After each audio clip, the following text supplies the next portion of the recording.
All right. Hi, and welcome to our next episode of Authenticity. My name is Megan Meisler, and I'm the Executive Director at Leeson Counseling Services in Orlando, Florida, where usually it's bright and sunny, but it is raining on me today, and I am home. But I am joined by a member of our staff, Scott Gress, who's down in South Florida. So, Scott, will you introduce yourself? Tell us how you are connected to LCS and what you do. Yeah. Hi, Megan. How are you? It's good to be with you. Um, well, I'm an ordained Lutheran pastor. And for the last 10 years, I've been doing consulting and especially executive coaching with churches and pastors and others. Um, had some additional training and then on to some additional certifications, which is why I'm a Christian coach. And I guess my specialty is leadership. And I don't guess, I know. Um, yeah, how did I get connected with LCS? Well, I've certainly known Mel Jacob and Rick Armstrong and yourself for a lot of years. I probably got closer connected with LCS back in the mid 2000s when LCS was doing some training of facilitators for a Circle of Life. Yeah. And so I received that training and facilitated some groups. And then kind of fast forward to 2016. And I was so thrilled to be connected with LCS, being a called member of the staff. And, you know, as you guys are awesome therapists, I kind of say, you know, I'm the face of their coaching work. You are the face of our coaching work for sure. So you officially came on our staff in 2016, but I have known you for a very long time, probably my whole life. You and my dad, Rick, have been really good friends. And so growing up, we always referred to you as Scotty G. If somebody says like Pastor Gress, I'm like, who are you talking about? Are you talking about Scotty G? Yeah, I think your dad came up with that name when I was a vicar in Atlanta. So that was back in 1986, 87. So that's funny. I hadn't thought about that in a while. Yeah. Well, whenever you're talked about over here, it's always Scotty G, Scotty G. Okay. So you're down in Boca, right? Actually, Boynton Beach, which is just north of Boynton Beach. Boca. Hmm. Yeah. Is it pouring down rain down there today, or how is the Memorial weekend? Yeah, yesterday and today, it's just been a steady downpour. And I have to say, last year we patched like 3 places on our roof. And the one place they said, oh no, it doesn't need it. Well, guess what? We've had this water feature in my bathroom. Oh my goodness. That's never good. No, so when it dries up, the roofer will be able to make it out to do some repairs. So not fun, but there's more important things in life. Real life. Yeah. Yeah, yeah, So tell us a little bit. You normally work from home, right? What has life yeah, looked in the last 2 months, or how has it been different? yeah. That's true. I work from home and I do a lot of my coaching by telephone, sitting in exactly this space. So in some ways, it hasn't changed, um, but I think clients have been distracted to other things. So while coaching would really be helpful to think through the unknowns at this time and to reflect and try to be more intentional, um, the the challenge is, well, I'm not dealing with leadership stuff, so I really don't know that I need coaching. Well, actually, it's probably you need it more. So that's changed with me just with work. But the biggest changes I have to say are my wife worked from home for a long time, and so we set up a table in the bedroom, and the cat jumped on the table right away as her companion. And so it was so nice to pop into the. I'd get up to get something to drink, and I'd pop up and go, to the bedroom and say hello, and we'd share lunches together. And a couple of times, we'd go out and get takeout from Panera or whatever and sit under a tree in our car and eat. Just like, what are we doing? But it was just to change up the scenery, huh? Sometimes you have to do that. Yeah, because I wasn't making visits. I wasn't going to congregations. And at first I thought, oh no, what'll it be like with my wife being home all day? Because I'm an introvert and I kind of prefer to have my own space. But with her working at home, I wondered about that. But it turned out to be a real blessing. She went back to her office last Thursday, and I got kind of just mellow or melancholy about that. I thought, oh, gee, she's not around anymore, and so mixed emotions, kind of sad, I guess you could say. What else has changed? That's interesting because I think in Florida here, we are seeing a lot of things reopen. A lot of people go back to work, a lot of, transition back to some type of normal. So I'm interested that you spoke about some of those emotions as she has transitioned back. Like it's been another loss almost. How has it been in that process? What else have you noticed? Yeah,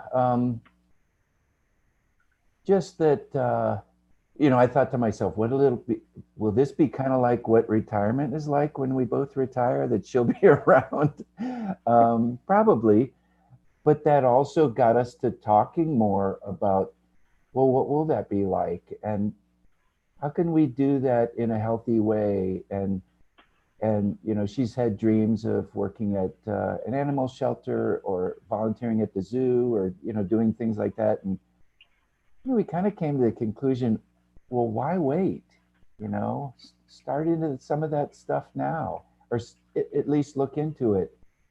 And it also brought us to, taking walks in the evening where we hadn't done that before. We just kind of did the couch potato and watched sports or movies or whatever, but you can't do that. There's no sports to watch right now.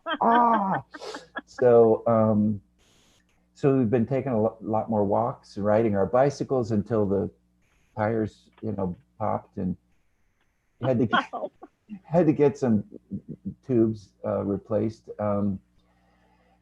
Yeah, we bought some camp chairs. We can just kind of sit in front of the house and wave at people as they walk by, and that produced some conversations. And that's awesome. It's funny, my pastor bought a bunch of signs that, without you knowing, he put one up in your front yard, and our sign says, "God's got this." Oh, I love that. And at first I thought, he didn't even ask me to put a sign in front of my door. But the next second I thought, how cool is that? That's exactly true. And that produced some conversations with neighbors as well. So that is great. It's been a blessing and a reminder for me too. When I go out and get the mail or go for a walk or bike ride or, just breath of fresh air outside, see the sign and go, yeah, that's been a comfort. God's got this. Yeah. So I know you are a big sports fan. So I'm dying to know, and your youngest son, right, is a big sports fan too with you? Yeah. So have you watched The Last Dance? Absolutely. And what are your thoughts? No spoilers, but what are your thoughts? Wow. Well, I told this to Rick on the phone the other day as we were kind of sharing our thoughts about watching that show. And it occurred to me, Michael Jordan was really blessed with the presence of his father in his life. And that had a real strong influence on him. And, that brought me to appreciate my dad, who's 92, and some challenges. And then another thought that came to my mind was, wow, he really wanted to ramp up the tension in the practices with his with his teammates, and you know, thinking that that would influence them for greater, you know, productivity as players or whatnot. But another member, a member of the Miami Heat, was interviewed about that whole thing, and he's known as a leader in the locker room, and he said, "Boy, you know, I just have to disagree. People respond differently, and so you have to treat people differently." Mm-hmm. And I thought, you know, I have to agree with him that you know that one way to treat everybody just really, So yeah, it's not effective. I mean, yeah, you have multiple children, I have multiple children, and they all need to be pushed and approached in so many different ways. But what I did love about Michael Jordan in that piece was, and I really thought he talked about Phil Jackson teaching him the value of team. This is yeah, not a one person game. And, you know, I have my opinions about the NBA sometimes, but I loved that kind of message that ran through it of he valued the team so much so that his competitive nature pushed people to be better and maybe not always effective ways. But he cared about the people around him, I thought, like, and how they performed as a unit in yeah, those ways for sure. So yeah, you enjoyed it. You liked it. absolutely. But boy, he just wanted to win at all costs. I And know. I know. that's maybe the invisible difference maker for him. I mean, obviously physical skills, but boy, he just didn't want to lose. So I guess some Mm-hmm. athletes are, you know, fear of failure and don't want to lose, and maybe other athletes are, you know, the joy of winning. I think he was maybe the former. He just couldn't stand losing. He could not stand to lose, and it fueled his fire like crazy. Well, I know, Yeah, Scott, I told you I wanted to talk about our boys for a little bit. So I have a sure. son, Micah, and you have two boys too, who are all on the autism spectrum, I think, Asperger's, autism. And so just wanted to chat about that with you and how it has Sure. played out in your family, what it looks like for you and your family. So could you tell us a little bit about that? Yeah, my boys are in their late 20s now, and live at home. And when my oldest was first really delayed in being able to even speak, you know, that was our first kind of wake up that, you know, something was different here. Um, and at that time, you know, 25 years ago, there wasn't a whole lot of knowledge about autism or uh, you know, kind of diagnosis or treatment Mm-hmm. or anything, therapy. And, you know, back in the 90s, it was like 1 in 2,500 people had autism. Now for boys, it's 1 in 34. You know, so this Wow. is the overall boys and girls. It's 1 in 54, I think it is. But this is one of the fastest growing. What's the word? Developmental disorders, Mm-hmm. Yeah. and because it's a broad spectrum disorder, each one of them shows up with different challenges. The social personal thing is probably something that's common with both of them. So, and one's an introvert and one's an extrovert. So the introvert probably is able to fake it a little more socially, um, because he just doesn't say anything that looks awkward. Um, Right. but the extrovert, you know, he has a soft heart, and so for him to try to engage with people and then come across as awkward, and then people kind of ignoring him or, you know, not being included, that just hurts. And you know, so along the way, the one has been able to graduate from high school with kind of a modified diploma. The other has been able to graduate college, but you know, because of other challenges, there's been some limits. Mm-hmm. So each one of them has had challenges, and for Maria and me, my wife, it's been you know, one day along the way she'd be frustrated, and you know, would either get upset at them or get upset at herself or, cry. And then the next day it would be my turn to do the same. And so we'd kind of have to encourage one another and, just calm down. I love you. God loves you. We'll just figure it out for the next day. And so that's been a blessing. And with both of our boys having faith in Christ, that's been a blessing because we could always turn to prayer and to God's promises in the midst of their frustrations and hurts. Yeah.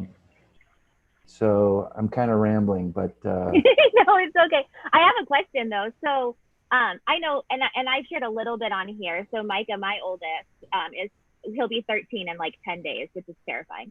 And he was diagnosed with autism when he was in 4th grade, so about 3 years ago. yeah. I remember Matt and I getting that diagnosis, and I remember having a sense of relief. And it probably didn't, like, I was like, oh, thank goodness. Like, I could, like, put my finger on something I'd been kind of seeing. Yeah. And worried that he was just being a rude person and being like, no, he's not. He doesn't fully understand that. So I'm curious, as you guys got those diagnoses and began to understand, was there a sense of relief, or was it felt like a heavy weight or burden? Yeah, that's a good question. I think probably a bit of both. That, on the one hand, it seems like they're being obstinate, and they're just not doing what you ask them to do. But as you kind of drill down and pause and listen, instead of being reactive, you're thinking to yourself, oh, this is more conceptual thinking. They're just not getting it, because they're so concrete in their thinking. And with the one son, thinking ahead and planning ahead, and the concept of space and time is just beyond him. And so, normal routines on the schedule, there's just, if something is out of whack, it just doesn't trigger any kind of proactive or any kind of, problem solving. And I guess, sometimes I kind of attribute it to laziness or, being, but it's not. And so you kind of have to be patient and listen and roll with it, because as a parent, if you get angry, then they clench up, and then that restricts their ability to think and be rational even more. And I could just see that at times when I got angry, that his pupils just dilated. And, oh wow! And I would just, feel so terrible inside, because I knew that I was the cause of that. And but on the other hand, you say to yourself, okay, well, at least we know it's autism spectrum disorder. And so, naming it, especially for us way back when it wasn't so common, nobody really wanted to give a diagnosis until finally one of the speech therapists said, have you ever talked to a neuropsychologist to ask them this? And we had been to some neuropsychologists, but they weren't very helpful until we got a hold of this, or found this young PhD who had just graduated, and she was wonderful and did a lot of diagnostic testing and, did it by the book instead of kind of shooting from the hip, and gave us a formal diagnosis. And so at that point, we were like, okay, now we know sort of what we're dealing with. But boy, that question is triggering all kinds of emotions, and I could go on with stuff, but I don't know where you want me to stop. Well, I think, yeah, one of the reasons I wanted to talk about it is we work a lot in schools. And I think sometimes for parents, when we see something in our kid, we either take the notion of, I want to figure, or that terrifies me. And so I found sharing with people when we got Micah's diagnosis, to share with them that it relieved us in some sense. It like gave us a path that we could start seeing with him. Like, I just felt like that is a piece more people need to hear, because it's not like a death sentence. It's oh, we're gonna walk this path instead of the one I thought we were gonna walk. And sometimes I have to mourn a little bit of not walking the path I thought we were gonna walk. But it helps to know where you're walking, in my opinion, about that. Yeah. But I want to know too. So I'm a therapist, clearly, so I'm sure my son loves living with a therapist. But what do you do to help your boys know about that diagnosis that they have and empower them through it? Like, have there been specific things you've done with them or conversations that you've had? Yeah. Yeah. It really begins with sort of self-managing my own disappointments and emotions and frustrations or hurts or sadnesses, like you say. Because until I do that, I'm not going to be of service to them. So let me just go down that path just for a second. So, I see the huge ramping up of cases throughout the world, and I see, I read different things, and, on the one hand, it just makes me angry, and then it makes me sad, that that it that there's so many other elements that are involved in diagnosis and treatment and cause, and it seems like certain things are being ignored for certain, I don't know, financial or political reasons. But then you see autism being depicted on television, in characters. And I don't watch those shows because I don't think that's real life. I really, and so I'm not sure that it's helpful, at least from my perspective. So I have to kind of push all that aside and then just approach my sons with, love and patience.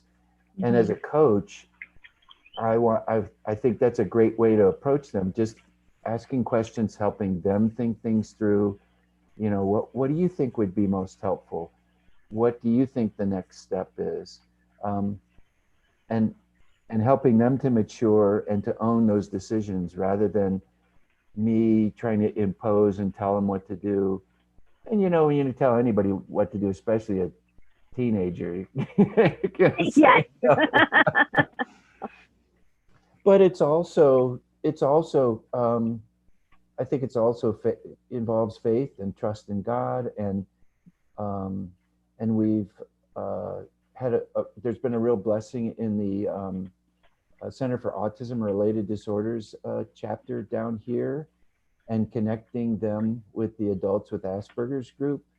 And my oldest son has had a lot of close friends through that, and they are different. We met them. They've been to the house. They're different, but you know what? They're awesome. I love those guys. Mm-hmm. And my other son is a little bit more reluctant to participate, and I think part of it is I don't want to speak for him, but maybe if I go, maybe I'll be admitting that I do have that challenge. But over the years, there's been a greater acceptance of sort of who I am, and well, then I'll just have to, like you say, Megan, walk down that path, because that's who I am, and that's okay. Doesn't make it easier. There's a lot of challenges, but it's okay. So I think it does, and I know you've had two boys in your house on the spectrum, and so I have one boy and then two girls, right, that aren't. And so trying to identify moments where, not that I forget about that piece, but educating my daughters about the different challenges, but also talking differently, as like, and this is the funny thing that happens in our house all the time, is we try to help Micah identify facial expressions in other people. And my husband, his face doesn't change. And so Micah will frequently be like, "Are you mad? Are you sad?" And Matt will be like, "My face doesn't change." And so it's just like trying to have like regular discussions about at least those social emotional pieces that we know are so important on the spectrum. and helping him identify like tone of voice, or my favorite is like blunt communication, because he will say exactly what he means, exactly when he wants to say it, regardless of the audience. And so it'll just come out, right? And it'll come out very blunt. And we will have to talk about how to maybe soften that a little bit. And his Yeah. favorite statement to us is, but it's the truth. And I've caught myself saying recently, but we don't always have to we don't always have to say the truth. We could just not say anything. I'm not telling you to lie, but sometimes just don't say anything. But those pieces of teaching our family how to function in some of those unique ways, I think is so important. And it's interesting, as I've watched you and Maria raise your boys, and so we're in the teenage years. You guys are in the adult development years with your boys, and just seeing how you walk that path. And I know we all walk it differently, but I think having authentic conversations about the challenges of it, I think just helps to encourage each person along their path in that way. Any Yeah. more you wanted to share about that? Yeah. The those social cues with facial expressions and so forth, and figures of speech, they just don't catch them. So they have to be literally taught. And that, you know, blunt communication, I mean, that's kind of how they think, very concrete and matter of fact. And I remember them growing up so often, they just couldn't understand why certain people were mean or hateful, or, you know, why would they do that? And you know, part of it is just sinful nature showing up, but to help them to process that was so important. And I used to have an expression that I often used. Some people just don't know how to be nice. And you know, that kind of resonated. Okay, okay, well, you know, I feel bad for them, Dad. You know, but yeah, Scott, did you find yourself having to have blunt communication back with them? Because I find myself with Micah, I can't sugarcoat things. Like, I need to say it as bluntly as he would for him to completely understand like the impact that it was having on me. Do you find that with your boys? yeah. And I guess I use the word concrete instead of blunt. You know, Yeah. simple sentences. Um, and when there's more turns in the conversation, there's more opportunity for them to get lost in the dialogue. And Mm-hmm. so keeping it short, keeping it very concrete, pausing and saying, you know, questions, or do you understand what I'm saying, or what exactly did you hear me say? Things like that, helping them to active listening really helps. Yeah. Yeah, and I've shared too, like I found I can have more meaningful discussions with my son when we're in a car. If we're in like a living room and people are walking in and out and the dogs are running around, like it's too much. But if we're in a car, he doesn't have to look at me, right? So we don't have to worry about the eye contact piece. But we can have more meaningful discussions that way most of the time than when we're in environments that have too much stimulus going on. Yeah. Yeah. Yeah. You just brought up so many thoughts or memories of me for me. But one also dropped in my head. There's so many other families that, you know, you run into, and they're so happy about their child's achievements and graduations and new jobs and marriages and children, and you know, you that other pathway that's no longer yours, or theirs, or your children's, and so you just kind of, well, you still celebrate with your friends and family who have the other path. So, Mm-hmm. But it's but a loss. It's a loss yeah, for sure, and it shows up in multiple ways throughout life. It's not like we're just going to mourn it that one time, I think is what you're saying, right? It'll show up yeah, over and over and over again. it continues. Yeah, the people I know who have children my age or even younger, who are now, you know, they've got wonderful jobs, and wonderful spouses, and children, and their grandparents, and Yeah. That's not my life, but that's Hmm. okay.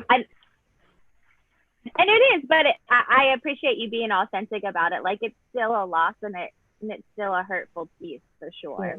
yeah. I know it's not always easy to have these authentic conversations, so I appreciate you so much for walking down that path on that specific topic, as I know it's touched you, and it's definitely touched me and my husband in our life, and Maria, for sure as well. As we maybe refocus our thoughts a little bit back and start to wrap up a little bit here, what have been some challenges, or not challenges, what have been some healthy coping skills for you during stressful times like this or other stressful moments in your life, like mourning those losses of those past? How do you cope with it?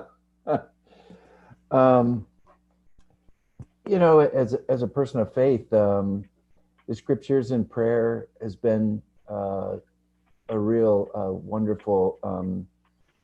Oh, what's the analogy? Port in the storm. Um, Mm-hmm. and during this time, uh, with the permission from my pastor, I got a bunch of communion wafers from him at the beginning, and we Yep. invited a neighbor, but we also invited some folks we know at church who might be willing to join with us to watch the video of the service. And then, as an ordained pastor, with the pastor's permission, I've been serving communion with our guests and our family. And as simple as that is, watching the video on screen, but then having a few minutes of that sacrament, that's just been really rich. And then we have a bite to eat afterwards, and then they quickly leave.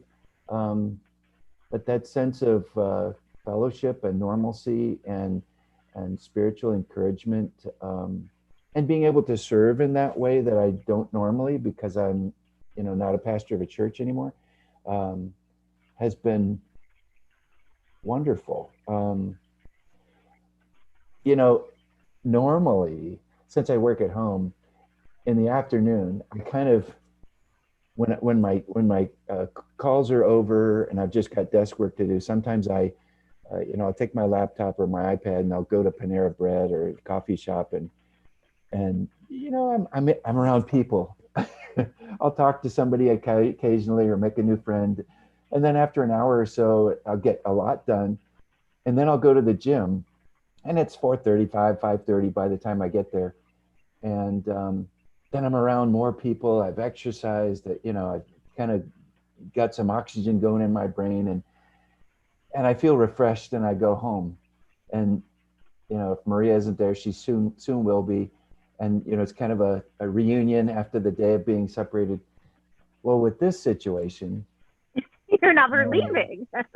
I can't leave the house. I can't go to the coffee shop. I can't go to the gym. And it's like,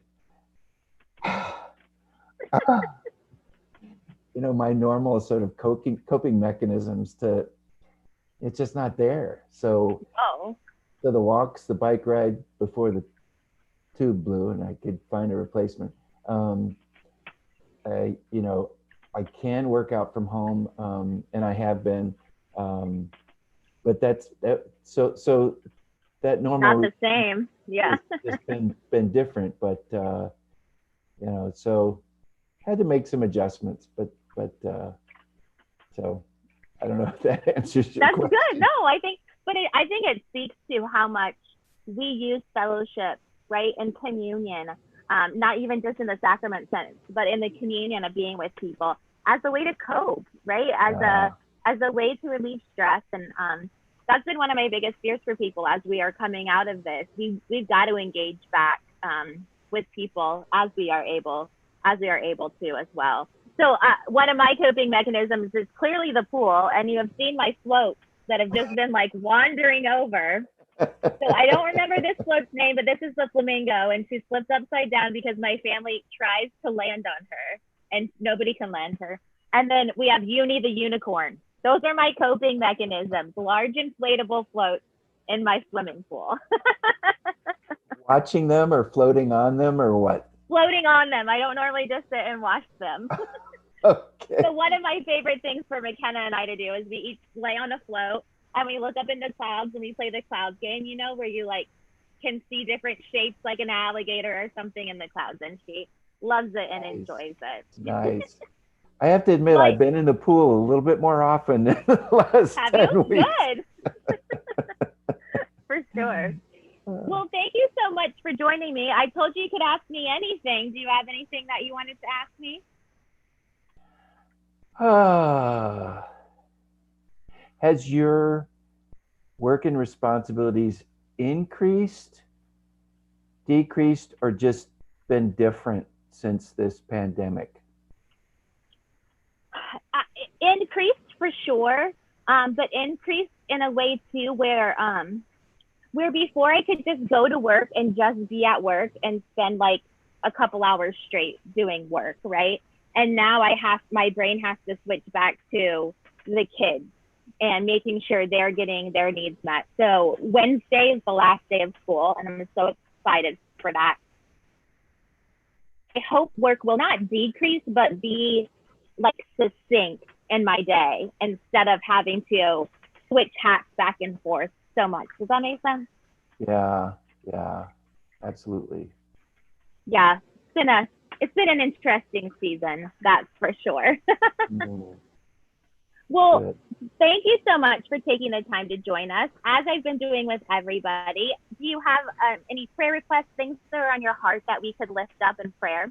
Oh, um, yeah, just kind of on the selfish, personal, but maybe not so much. I want to be the best helper and support I can with others in as a leadership coach. Um, but thinking about the subject of this month's mental health awareness and also the work of LCS and authentic conversations, there's some others in our family, Maria and myself, who have mental health diagnoses and challenges. So, thinking about them and how we can be helpful as well.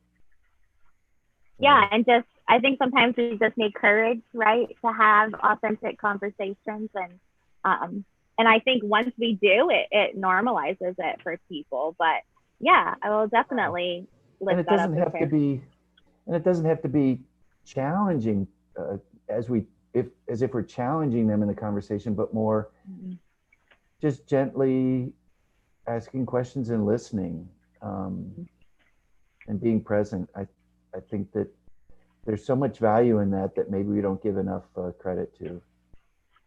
Well, and like listening and being present, sometimes you don't think you're doing anything. I think, Mm-hmm. and for people who are doers, right, they want to do, but listening and being present, you are doing something. You Yeah. are doing more than you are aware of, and you're letting God's Holy Spirit work for sure. Yeah. What are you drinking in your cup today, sir? This is my new favorite cup, by the way. It's Ooh, kind of an insulated mug. And today, I have to admit, it's just ice with water. good for you. We all need to rehydrate on Memorial Day, probably. That's awesome. I stole my daughter's teal 10 cup because I love it, and I have some peach with chamomile tea in it because I might go take a nap in a little bit. Oh, nice, nice. I often drink iced tea with a little bit of lemonade put in. So, but not Ooh, today. yeah, Yep. that's good. Well, thank you so much for your time. I really appreciate it. We're going to be back on tomorrow with another episode. And Brandy Wobley, who's also on our staff, is going to join us. So thanks for your authenticity, Scott, during this time. And I pray blessings on you and your family as we continue to get back to somewhat of a normal pace around our world. Yeah. And also with you. Thank you for what you do, Megan. You're a blessing to us. Thank you.